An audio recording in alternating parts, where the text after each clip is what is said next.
Welcome to Nav's Hobby Corner. Hello and welcome to this Q&A session with me, Navani. Or, as I'm also being called sometimes, Anders. Whoa, spooky echo. So, let's just dive right into the questions. First off, we got Jackula1, who says, I'll be the first then. Yo, you go and be that guy. What is the color of your underwear? Well, today I'm wearing my sexy, naughty Coca-Cola underwear. They are black with the Coca-Cola logo all over them in red and white. Now, I'm not sponsored by Coca-Cola, but if Coca-Cola are looking for somebody to sponsor, I'm their guy. Hashtag please. Thank you. Thank you for the question, Jack. Now, let's move on to Who Took My Dice? Who asks me, what got you into the hobby? I will give you a shorter answer now because I will return to the question later on. So let's just say that for now, a buddy of mine got me into the hobby. Thank you for the question. Then we have Wintermoth, who says, I actually want to know what color your toothbrush is now. My current toothbrush is white and blue. Thank you for the question, or for the curiosity about my toothbrush. Then we have the epic narrator 40k, who asks, are you in the attic? Thank you for the question, mate. And I will reply to you with another video, because I kind of realized that it would be easy just for me to show you guys. So, I'll see you in a bit. No, I do not sit in the attic. However, we do have a 2-floor apartment and my hobby corner is on the 2nd floor. So I can understand why it would kind of remind you about an attic. I'm just going to show you. It's easier that way. I'm going to show you my room. So yeah, this used to be a closet or wardrobe of some sort, and I've simply turned it into a little bit of a hobby office, or whatever one would like to call it. So here I got some of my Warhammer stuff and, well, my music recording studio. Well, studio. Now you see my room. Welcome back. I hope you enjoyed my room. Eh? We move forward to Brack the Warboss, my Aussie buddy. Hello, mate.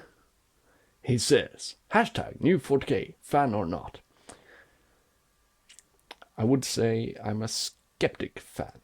I do look forward to the new edition, although I am a skeptic. Because since 5th or 4th edition, I have not been impressed by the works of the Games Workshop, rule-wise and game-wise, or lore-wise. I kind of feel that since they moved into 6th edition, it just fell down so hard. I mean, that's the time when I kind of realized that I gotta take a break from this now. I can't really. I don't want to support this the way it's heading. The game is not the same. I do not have the same feeling when I play it. I do not enjoy it as much as I used to, and stuff like that. So, but then they have managed to slowly climb upwards. We'll see what happens. I'm positively skeptic towards the 9th edition. What is the one thing you hope this new edition will do? He also asks.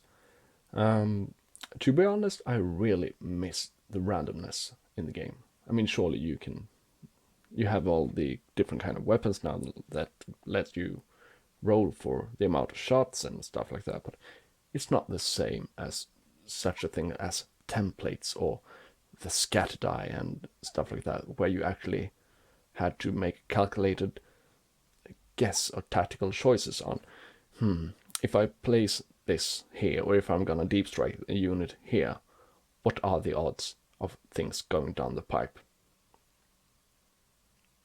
Or if I place the template here, if I hit dead center, then yes, I might be able to kill a bunch, but then also it might scatter, so I might want to place a bit over here instead. So I miss the randomness, and I really miss the templates in general. I really don't see why they remove them. I mean, surely we always have the people like, oh, no, it doesn't touch the base. Yes, it does. No, it doesn't touch the base. Yes, it does. And sure, at tournaments, I can see why people would care more about it. But, come on. It's a game. And you also ask, what is the one thing you dread which this new edition might do? Well, I'm a bit skeptic on the new blast system. Had it only been grenades and such, I would have approved it. But now, I don't know. I really would like to see stuff being put into the game that can help Imperial Guard or any shooty armies deal with horde armies or Tyranids or huge amount of boys and stuff like that. However, I really, really think the game meta today are gun lines. Oh, you go over there, pew pew. Oh, you go over there, pew pew. Oh, don't you come closer, pew pew. It's like, it's not, according to me at least, it's not that fun to play a gun line list. So that might just be a matter of taste and not something that GW can do anything about really. But I don't want them to boost the ranged weapons all too much, so that the melee-based armies don't have a chance to play melee, such as orcs. I know that orcs are very capable of being ranged as well, but I don't know. But yeah, I want to see some sort of implementation of some sort of balancing device or system which makes melee lists viable to play without having to use transports and stuff like that. I don't know, some kind of improvement to the cover saves, or bring back the drop to the ground rule that was in 4th edition, I think, where you can just say that, no, my guys just throw themselves on the ground and get a 6+ cover save or something. Marcus Castellanos. What are you looking forward to about 9th edition? Thank you, Mark, for the question, by the way. I'm looking forward to seeing a more balanced system, and I'm also very much looking forward to I hope that they can make the game last longer. Time to play game 40k, then I roll a dice and then I die. That's kind of the length of a 40k game today, I think. Even at 2,000 points. Anyway, because I mean, now you can get tabled at 2nd or 3rd turn. And that's not really that fun to watch or to play, I think. I mean, back when I started playing, if a game ended at 5th turn or 6th turn, that was very uncommon, except for me who played Necrons and we had the phase out rule back then. But I mean, to table a whole army in 2nd turn or 3rd turn, I never have I never have I been through such a thing before 8th edition. So that's what I'm looking forward to. Longer games, longer lasting games. I do not know how GW would be able to do this, but that's what I'm hoping for and looking forward to, if able to. Thank you for the question. And then we have a question from 1 hour left, who asks, do you have kids? Yes, as a matter of fact, I do. I have 3 kids. Thank you for the question. And then we have Erik Barefoot K, Necrons, and more, who asks, top channels you like to watch and why?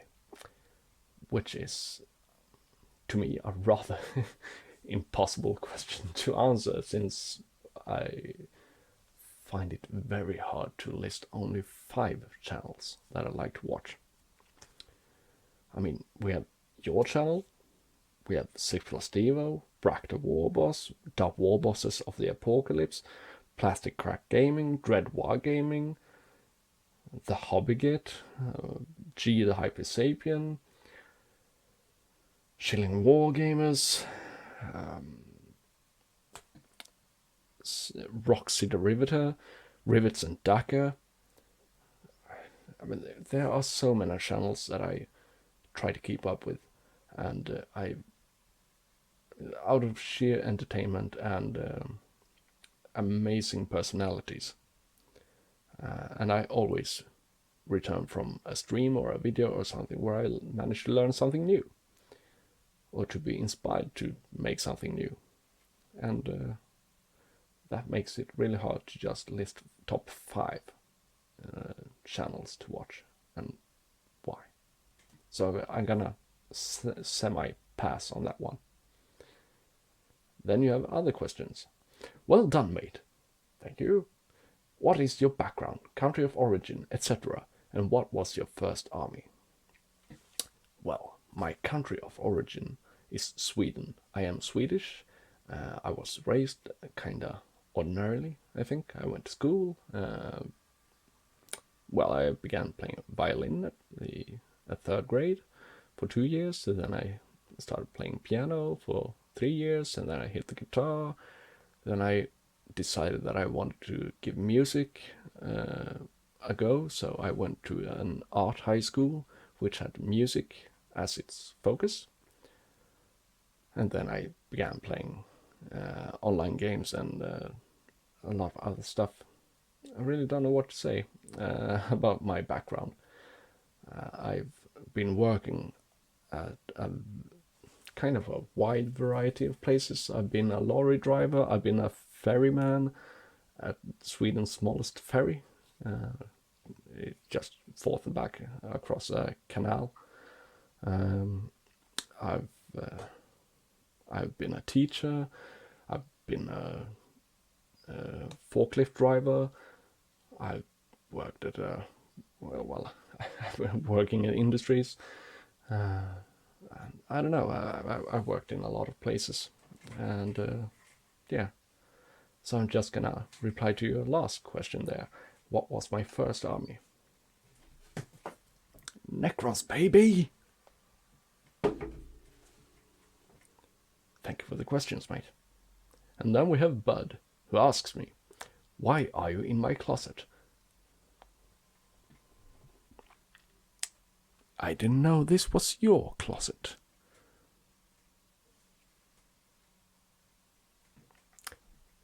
But thank you for the question. If this is your closet, why am I paying for it? In that case, you need to give me money. And then we have questions from G the Hypersapien. Not sure if anyone has asked, but how did you get into the hobby? Was it always just Warhammer? What do you like most about the hobby?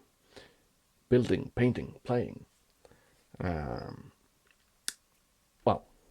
As I said, when Who Took My Dice asked the question, that this would be a returning question. So I'm gonna give a better response to it now. I told you that my buddy got me into the game. And it was like that. It was my buddy Robin who brought my interest towards Warhammer. He got together with a friend of mine, and then he started talking about some weird ass hobby that, well, I sit with the models and I paint them and then I play. And it's like, well, How do you play? Well, it's, more advanced version of chess. And I'm like, I do like chess. I might give it a go sometime. Yeah, sure. I do have a bunch of Necrons laying about. Oh, Necrons, you say? Well, what kind of team are they? Well, they are these dead, well, not dead, they are living skeletons-ish, metal bodies, robots, robo-skeletons, that's cool. Oh, that is rather cool. And then he told me a lot about the lore and how the Warhammer 40k universe works and, well, different factions and more about the lore of the Necrons, the Empire, the Orcs, and so yeah, he got me hooked on the lore. And that's why I got into Necrons, really, because of the lore. Was it always just Warhammer, you ask me? And no. I had a different variety of hobbies as well. About the age of 12, 13, I started playing role-playing games, the old pen and paper ones. And then we created this gathering of LARPers that wanted to do a Vampire the Masquerade LARP. And we played a lot of different board games, card games such as Magic the Gathering was a huge part of my hobbies at one time. So yeah, I've had another sheep hobby laying about. And then you ask me, what do you like most in the hobby? Building, painting, or playing? I do not like building as much as I would like. I have now at a later time in the hobby come to realize that painting is rather fun. However, playing is probably the part that I look forward to the most when it comes to this hobby. Then you ask, also, what armies have you collected in any other or just the ones you have showcased, including Necrons, as I know you collect them? What drew you to the army, the miniature or the fluff? Well, I began with Necrons due to the fluff mostly. The models, well, they did appeal to me, but not as much as the fluff. Then I planned on getting a Chaos Space Marine army. I got Abaddon and some Terminators and some Tactical Marines, but I never really got the oomph to continue collecting them or playing with them even. No. They kind of lay about somewhere. I really don't know where they are at the moment. Yeah. And, well, let's see. Then I got myself the Harlequins because I wanted to improve my painting. I got the Dark Vengeance kit with the Dark Angels, which I sold right away because I kind of regretted getting them. And I kind of felt like, oh, no. I'm a Xenos player. I do not have any interest in Imperium or the Imperial armies. The Flesh Eater Courts I got for the models that I could paint. The Orcs I got because Stevo and Skarner had their streams where they spoke very highly about how fun the Orcs are to paint and build and collect, and they got me hooked. I took the bait. And they were right. They are fun to collect. They are fun to paint. I really enjoy the freedom of creativity when it comes to Orcs. So yeah. Thank you for the question, G. Then we have my sister, actually, who asks, what army is that army you just like, but wouldn't start buying, and why? Thank you, dear sister, for the question, Annika Hurtig. My first line of thinking is probably Salamanders, the Space Marines, because I really love the look of their armor, and I really enjoy flames everything with fire, basically. I find that really appealing, but I wouldn't buy them because I know that I'm not. I find the imperial forces, the imperial factions, to be very boring, and no, they just don't appeal to me. That's what happened to the Dark Angels. I thought their models looked very cool, and I had this idea of having a huge amount of bikes just running forth the battlefield and annihilating stuff. But no, I know that if I would get some Marines again, they would probably just be laying about, just like the last time. Thank you for the question. And then we have a couple of questions from Mostly Sen, who asked me, what is the question, the answer to which, if it is found, that leads to the most therapeutic growth? Thank you for the question. And I actually given that that question some thought, because I try to achieve personal growth in the most things that I do, whether it is my hobby or whether it is the way I'm thinking about life in general, or events in life and stuff like that. And then the question I always return to is why? Why is probably the question, and where the answer would lead to the most therapeutic growth. If you know why you do stuff, if you know why you think the way you do, if you continue to analyze your own way of thinking, I think that would lead to the most therapeutic growth. But I think if you continue to ask yourself, why do I do this? Why do I think this way? Why do I do that? You will probably grow as a person, and by growing as a person, you also learn more about yourself and perhaps the world itself. And I think that you will grow the most by continue asking yourself, why? Why do I do this? And when you come to realize that, I can't answer the question, why do I do this, before you answer the question, how do I do this? How am I thinking about these things? I mean, if we take racism or homophobia or whatever, the sort of heavier stuff, how am I thinking about homophobia? All right, I'm thinking, is this something biological? Is it psychological? Is it social? And so on. So then I know why, and then I can continue to ask the question, why do I know this? Why do I do this if I know this? If I know that this is a social construction, that my society, my friendship, my peer base are thinking this way. But I really don't think that way. It's just a matter of habit. Now I know this. Why don't I change it? Do I agree with this?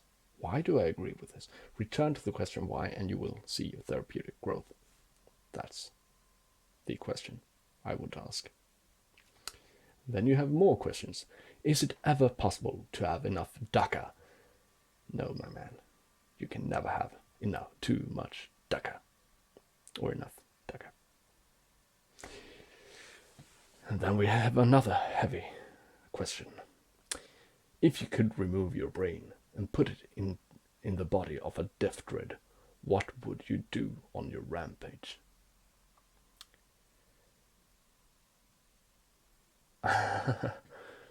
Well, since my brain would then be set free from my ordinary boundaries of the limbic system,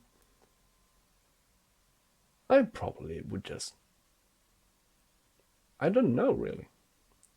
Because then I wouldn't be able to sense smell or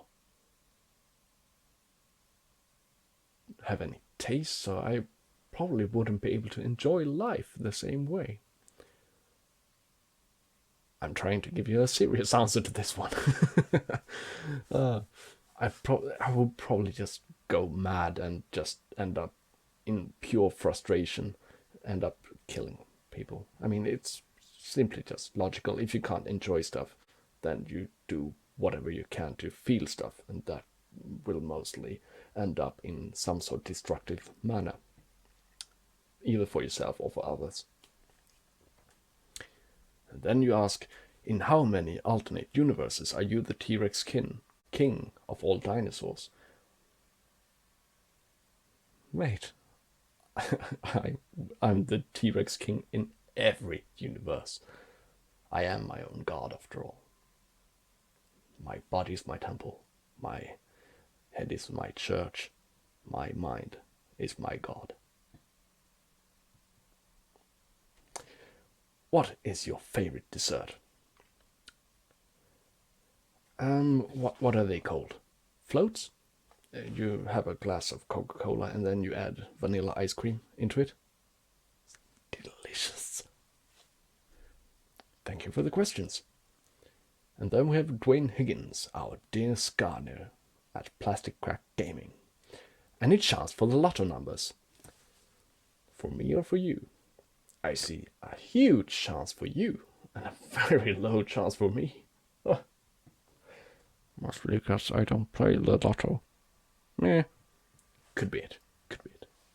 Thank you for the question. And finally, we have 6 Plus Stevo, who asks me, what are your least favorite factions in 40k?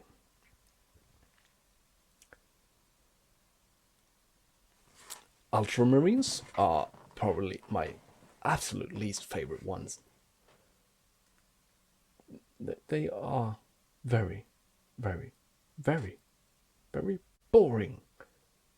So incredibly boring to read about, to hear about, to watch. And I'm not a fan of the blue armor as well. Sorry, any Ultramarine players out there, but it's really not my cup of coffee, as I generally don't drink tea that often. So yeah, Ultramarines and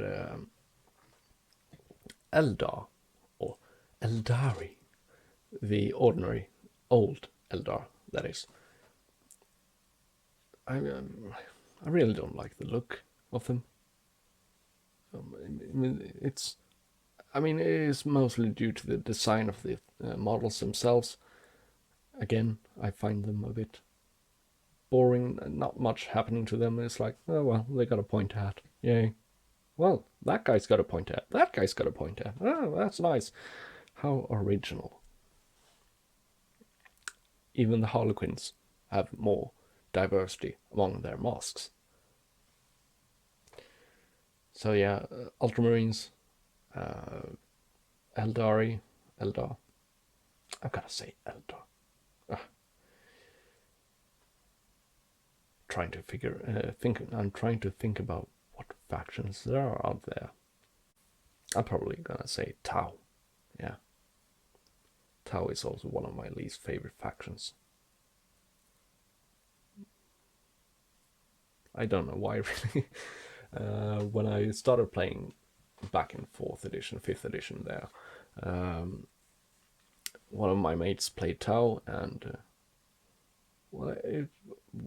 once I really never enjoyed playing against them, and I really couldn't see what was fun about them. I mean, all you can do is just, well, weapons, aim, fire, and then robots, I know. More like,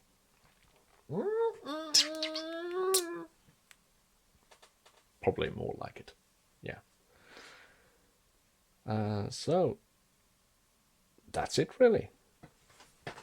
Thank you for the questions, and thank you for tuning in to watch my responses. I'll see you around, and thank you for helping me reach 50 subscribers on both Navani Productions and Nav's Hobby Corner. And I'll be seeing you in the future. Of that I'm sure. See you around.